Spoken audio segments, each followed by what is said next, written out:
Victorian England, when the camera had just been invented, a young photographer, mathematician, and poet made up a curious tale which some people say grew out of the everyday strangeness of everyday Oxford.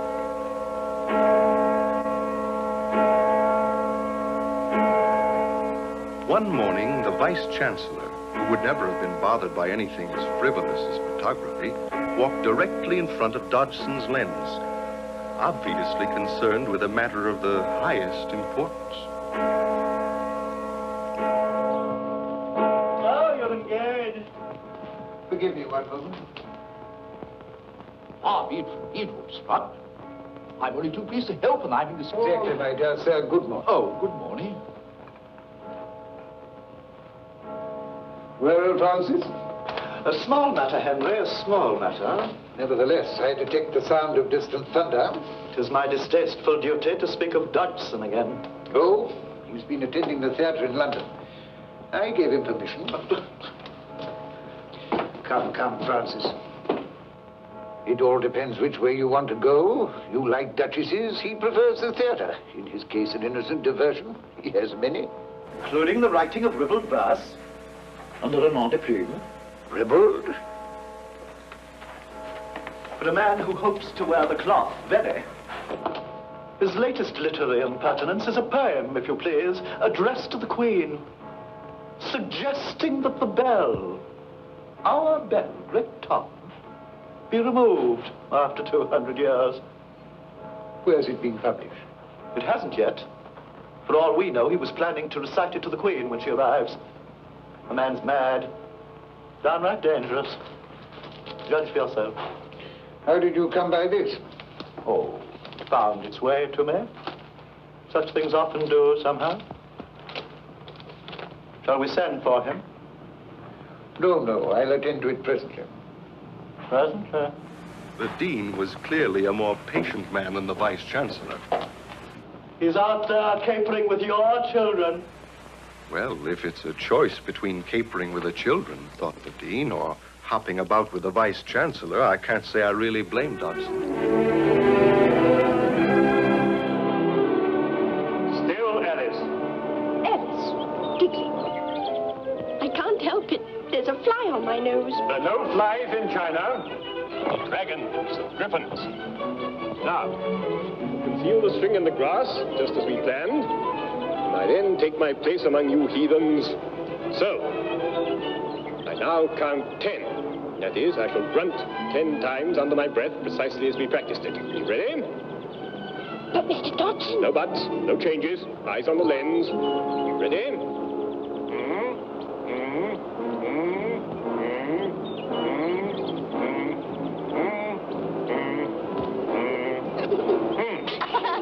Papa, we are Chinese.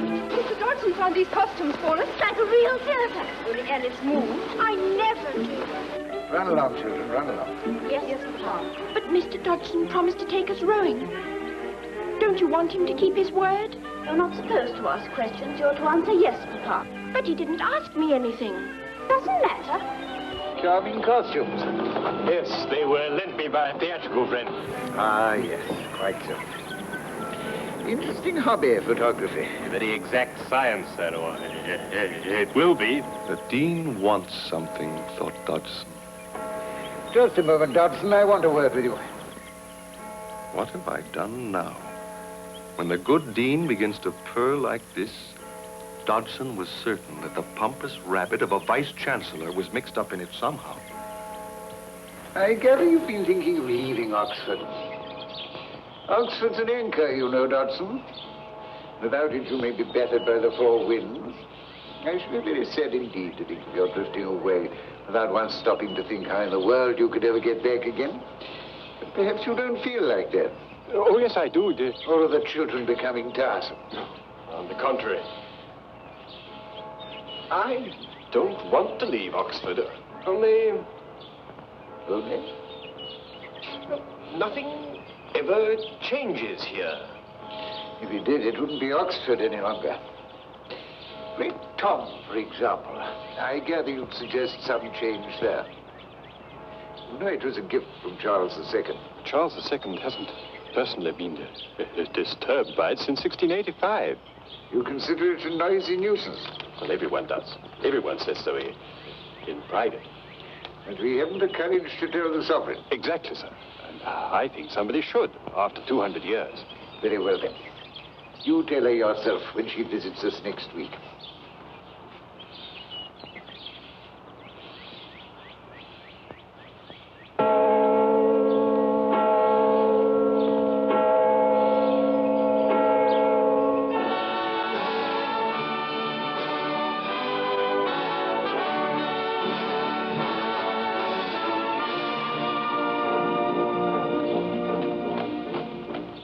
And what is the Dean's name? Dr. Liddle. Dr. Liddle. He has 3 little girls, Lorena, Edith, and Alice.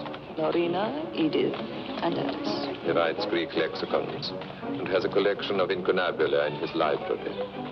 Incunabula. Old books.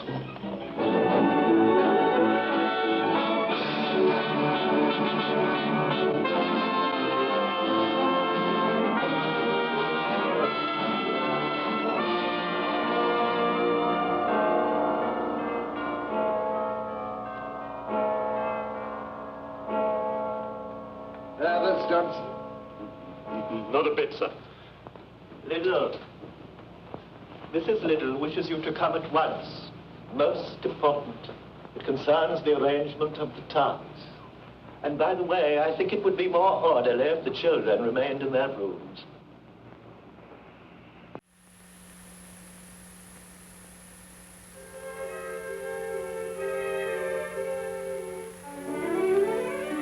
Alice was to stay in her room.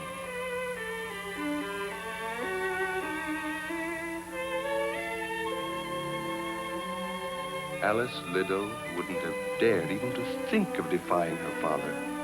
She knew the rules for a well-bred Victorian young lady, but there was no rule to prevent her from wishing. Your children, sir, they'll be dreadfully disappointed not being present. If they promise faithfully to behave... Oh, impossible, Dodgeson. They'll have to stay in their rooms. But don't worry, they'll have an excellent view of the proceedings.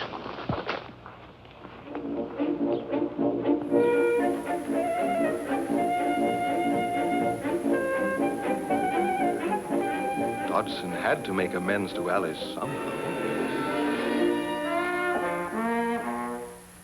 I say, Dodgeson, if what I hear is true, our ears will be grateful to you. I've suffered from that bell for 18 years.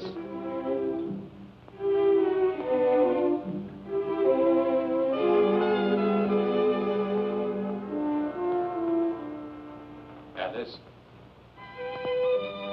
Do I have to stay in my room? Do I? The Vice Chancellor says so. But I want to see the Queen. Hello, Dinah. Dinah wants to see her too. Oh, that would never do. A cat may look at a queen. You told me that yourself. Merely a figure of speech. And I'm sure I said, at a king. Oh, I'll never believe you again. You're not my friend. That being the case, I'll take this back. You stole it. You stole one of the Queen's tarts. Cherry.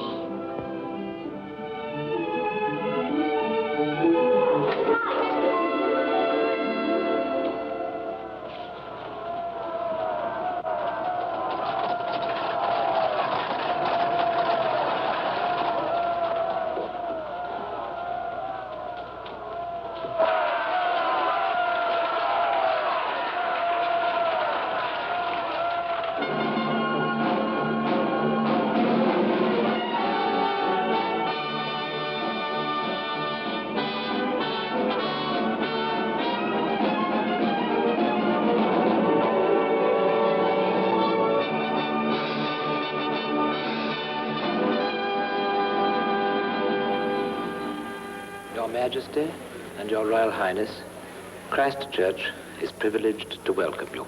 Thank you. Thank you.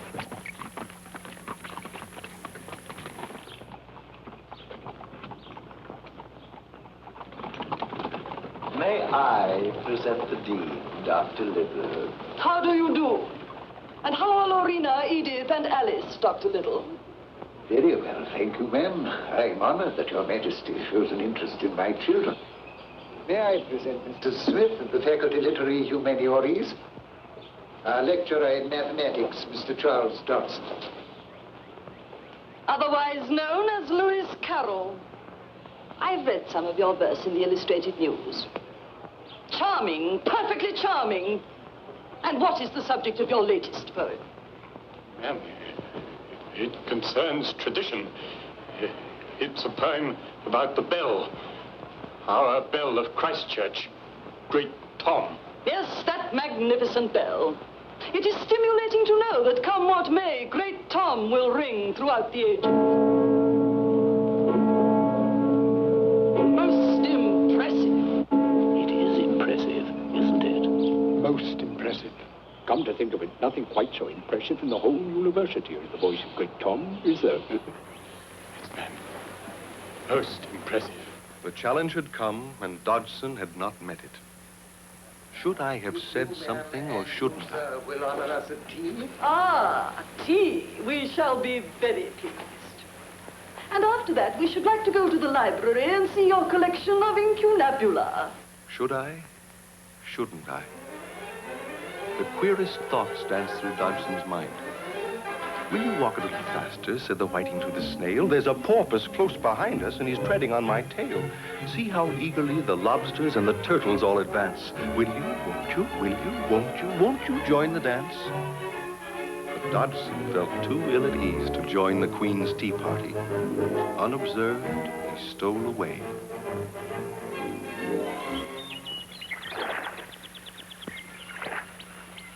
Isn't this better? No formality, no grown-ups eating everything. And you'll see the Queen's carriage straight ahead of you as it drives back across the bridge. Queen herself is still at the house. Yes, but in the library. We've seen the library dozens of times. Not with the Queen in it. Precisely. That's why I couldn't possibly tell you a story there. Story? A story about a little girl named Alice. I don't want to hear it. What does Alice do? She visits a strange land where strange people do strange things. All right, I won't tell it. Yes, tell it, tell it. No. The eyes apparently have it. Then I hope there's some animals in it. And nonsense. What could be pleasanter? Very well, it happened like this. Alice was beginning to get very tired of sitting by her sister on the bank and of having nothing to do.